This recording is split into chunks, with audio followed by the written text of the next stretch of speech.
Hey PDBC, I'm just coming here today to talk to you a little bit about one of our biggest priorities this year, and that's sitting up earlier in our stroke, especially on the paddle machine.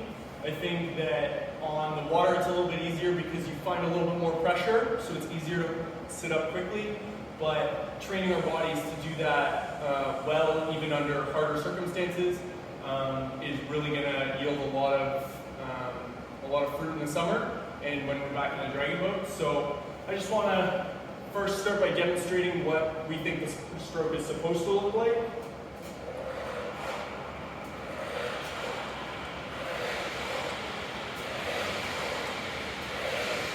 So if you notice, I'm trying to sit up really, really quickly right after I pass the water level, which is the pulley, and I'm not pressing down too deep. That's probably the number one mistake that we see people making, is that because there's not as much pressure, we're sinking all the way down here, and I end up in a really, really poor position to sit up quickly.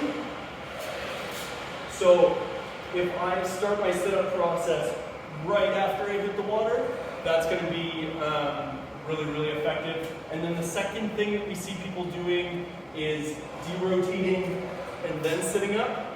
And it feels like you sat up really well, but your paddle turns over really quickly and you end up pressing too deep again.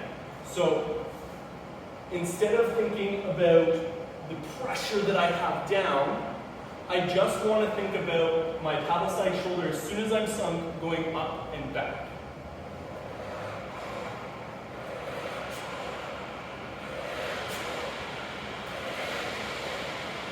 If I just think about the trajectory of that paddle side shoulder and think about doing it as early as possible, I'm going to have lots of success. We'll see you at practice.